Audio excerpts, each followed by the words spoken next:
Welcome back, Toddler Tribe. Today, I want to give us a little flashback to Easter.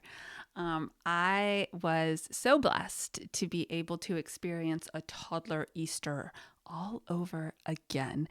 I have a goddaughter who is 18 months old, and ooh, that age, I just love it. That exploration, the wonder, things are popping, right? That brain development, the words are coming out, the signs. Ooh, does she sign?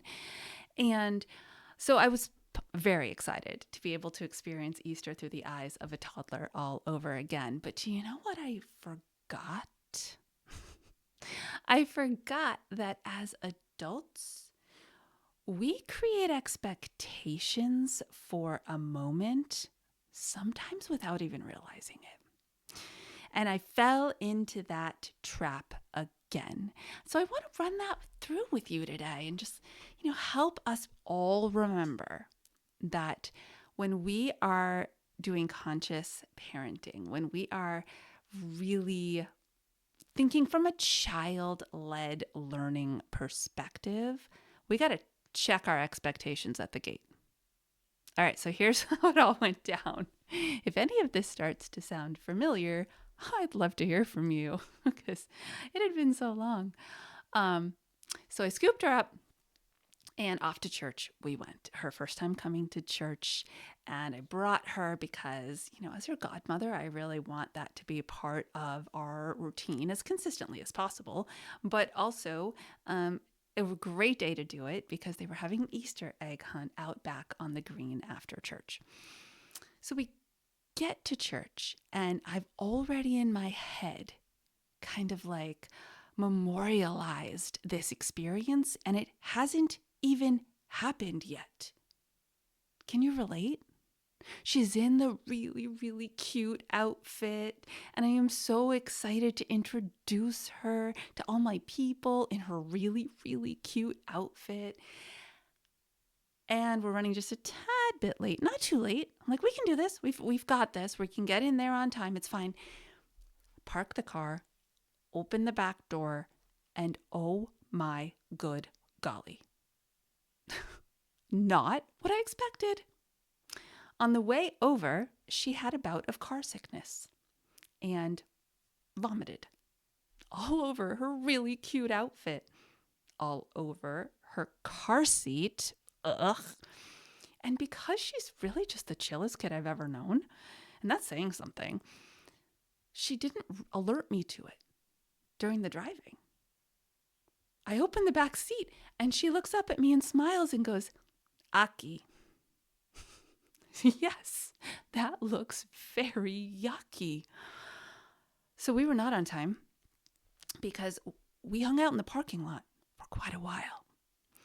De-yucking, changing the clothes in the way back of the car, doing my best to deal with the car seat and make sure that when we got back in the car, it wasn't going to be another challenging moment, scrubbing it down with what I had. And the whole time, just feeling smacked in the face with a reminder.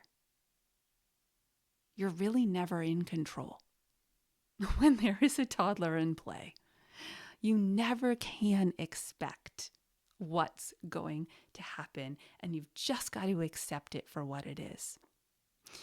And I forgot how hard that can be in the moment. I teach teachers and I teach parents how to teach kids to look around and say, oh, that was unexpected, right? To practice flexible thinking. And boy, in that moment, did I have to. So we went in to church with the not so adorable outfit. Oh, well, we went in, we did our thing.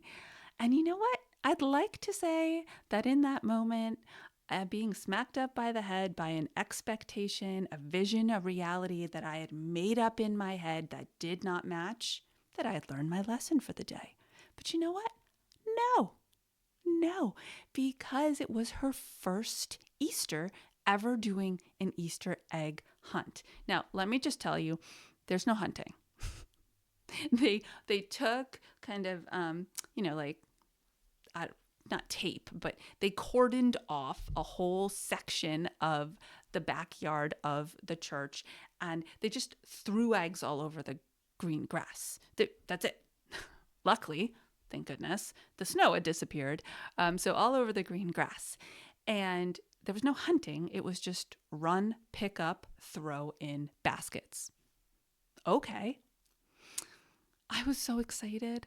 I had these beautiful visions of her first time. And I brought actually, talk about a memorializer. That is me. I dug out my girl's old Easter basket, and it's like it's handmade. My mom made it, and so it's just really special and just the next generation stuff. And I was just so in the moment. Well, she took the basket from me.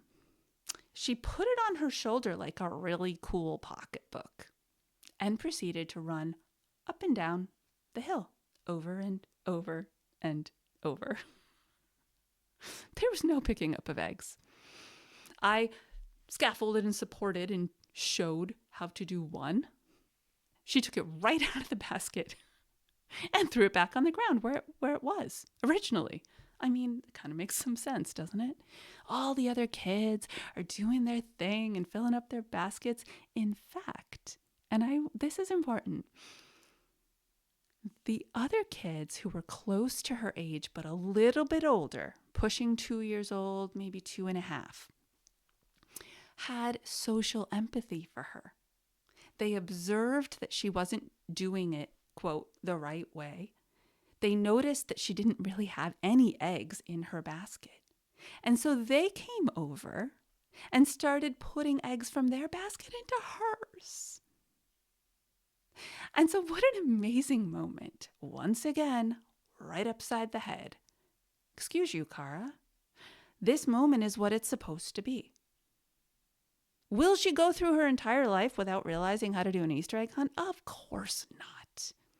Was today's lesson the one that it was supposed to be for her and me? Yes, absolutely. I found just as much joy in it, just as much love in it. And again, another constant reminder that we are not in control of their outcomes. They're all at a different pace. And if we're committed to loving them and supporting them to develop skill sets at their pace, then we are not allowed to hold them accountable to an expectation they're not ready for. We're just not. And honestly, it's the hardest part. So I'm really grateful. Cleaning up vomit, I don't know if I'm grateful for that, but I'm 100% grateful for the opportunities to remember just how much, as the adult, we have to practice observing the situation and being flexible when it doesn't go the way we thought it would go. And by the way, these lessons come to us over and over and over for another reason. We need to realize that that's the exact same experience our toddlers are having. They picture something going a certain way. The toy coming home instead of staying on the shelf at the store, right? They picture it going a certain way and it doesn't. It doesn't match the expectation that they created in their head. And then they have a large feeling and a large response, meltdowns, tantrums, about that. As adults, we've mastered a lot of the executive functioning skills that we need, especially as adults that choose to be conscious and collaborative in the world of parenting and caregiving. We've mastered a lot of these skills that allow us to be severely disappointed. I was severely disappointed. That was a cute outfit. Without having a meltdown, without tantruming. They're not there yet. So these moments for us are just really powerful reminders. This is how the child experiences the world all day, every day. And we need to support the skills that allow them to feel disappointed instead of puddle on the floor.